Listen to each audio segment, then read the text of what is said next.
ሰላም ጤና ይስጥልኝ ውድ ቻናሌ ቤተሰቦች የዛሬን አዳዲስ መረጃ ይዤላችሁ መጥቻለሁ ማለት ነው። እንድትከታተሉኝ በአክብሮት ጋበዝኳችሁ። ዋና ዋናዎቹን ላስደምጣችሁ። የሰላምን አማራጭ ባልተቀበለው የሸኔ ቡድን ላይ የተወሰደ ያለው እርምጃ ተጠናቅሎ መቀጠሉ ተሰምቷል። ሰሜን ምስራቅ እዝ ሁለት ክፍለ ጦሮች በጽንፈኛ እጅ የነበረ በርካታ ተሽከርካሪ በቁጥጥር ስር መዋላቸውም ተሰምቷል ማለት ነው። በወገራ ወረዳና አካባቢ ሲንቀሳቀሱ የነበሩ የታጠቁ ኃይሎችም ወደ ሰላም መመለሳቸውም ተሰምቷል።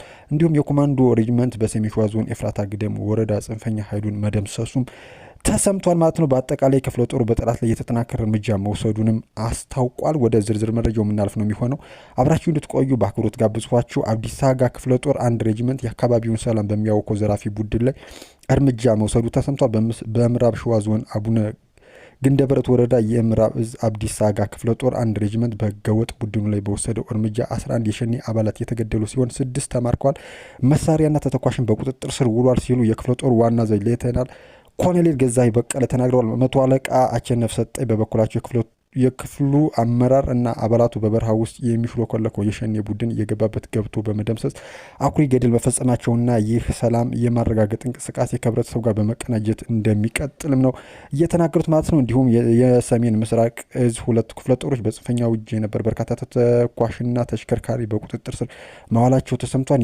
የሰሜን ምስራቅ እዝ ሁለት ክፍለ ጦሮች በተሰማሩበት ሰሜን ወሎና ደቡብ ወሎ ዞኖች ሰላም ጠል በሆነው ተላላኪና ጽንፈኛ ቡድን ላይ አስፈላጊውን እርምጃ መውሰዳቸው ተሰምቷል። ክፍለ ጦሮቹ ጽንፈኛውን ምርኮኛና ሞት ያደረጉ ሲሆን ቡድኑ ይጠቀምበት የነበረ ተሽከርካሪ፣ የነፍስ ወከፍ መሳሪያ፣ ተተኳሽ፣ አልባሳትና ቀለብ በቁጥጥር ስር አውሏል ማለት ነው። በዚህ ዘመቻ የተገደሉ 6 ጽንፈኛ ሲኖር ምርኮኞም ሆነዋል ማለት ነው። የነፍስ ወከፍ መሳሪያ፣ ተተኳሽ፣ አምቡላንስ ጨምሮ ሌሎች ተሽከርካሪዎችና ሞተር ሳይክሎች በክፍለ ጦሮቹ እጅ ገብተዋል። በተጨማሪ ከህዝቡ የዘረፈውን 30 ኩንታል ጤፍ፣ 15 ኩንታል ፊኖ፣ 180 ኩንታል ማሽላ፣ 7 ኩንታል አተር በቁጥጥር ስር ውሏል ማለት ነው። የሰሜን ምስራቅ ዘመቻ ኃላፊ ኮሎኔል መንገሻ ዳምጠው ሰራዊቱ ይህንን ድል እንዲቀዳጅ አካባቢው ህብረተሰብ መረጃ በማቀበልና ለሰራዊቱ አስፈላጊውን ድጋፍ በማድረግ የተገኘ የተቀናጀ ግዳጅ ነው ሲሉ ገልጸዋል። ህብረተሰቡ እንደ እስከ ዛሬ ሁሉ ከሰራዊቱ ጎን እንዲሰለፍም ጥሪ አቅርበዋል ማለት ነው። በተመሳሳይ በህገወጥ የመሳሪያ ዝውውር የተሰማራ ግለሰብ በቁጥጥር ስር ውሏል። የኮማንዶ ክፍለ ጦር በአማራ ክልል ኦሮሞ ብሔረሰብ አስተዳደር ዞን ጆሌ ጥሙጋ ወረዳ ሰንበቴ ከተማ ከማህበረሰቡ በተገኘ ጥቆማና ሰራዊቱ ባደረገው ክትትል በህገወጥ መንገድ ወደ ጠላት ሊዘዋወር የነበረ የጦር መሳሪያ፣ ተተኳሽና በርካታ የመሳሪያ መለዋወጫ ከነዛዋሪው ግለሰብ ጋር በቁጥጥር ስር መዋሉን ክፍል መረጃ ኃላፊ ገልጿል። አሚቴ መቲ የተባለው ግለሰብ በሰንበቴ ከተማ ቀበሌ 02 ዲሽቃን ጨምሮ ህገወጥ የጦር መሳሪያ፣ ተተኳሽና የመሳሪያ መለዋወጫዎችን ባዘጋጀው ጉድጓድ ውስጥ ደብቆ በገንዘብ ተደራድሮ ወደ ጠላት ለማድረስ እንደተዘጋጀ በቁጥጥር ስር ውሏል ማለት ነው። በተመሳሳይ በወገራ ወረዳና አካባቢው ሲንቀሳቀሱ የነበሩ የታጠቁ ኃይሎች ወደ ሰላም መመለሳቸውም ተሰምቷል።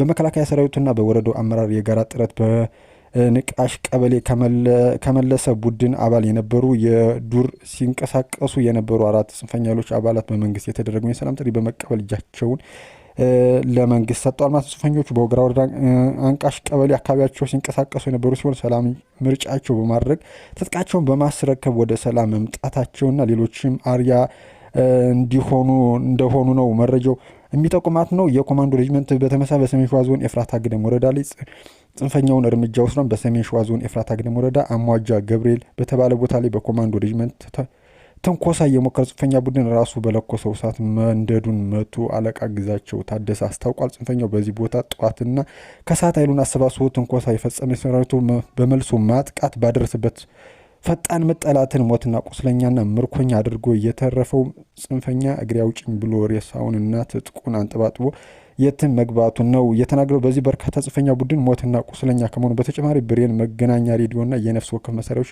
ትጥቆች፣ የእጅ ቦምቦችና ተተኳሾች ከኮማንዶ ጽንፈኛው መማረኩን ነው የገለጸው ማለት ነው። በአጠቃላይ ክፍለ ጦሩ በጠላት ላይ የተጠናከረ እርምጃ መውሰዱን አስታውቋል።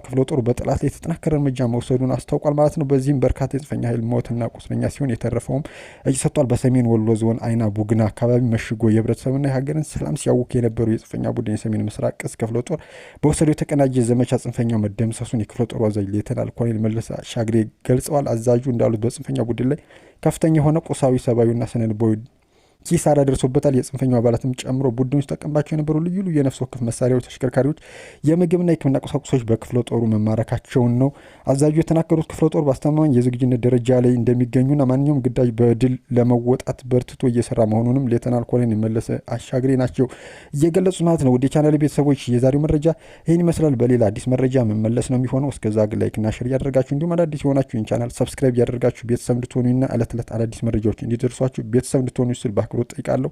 እስከዚያው ግን መልካም ጊዜ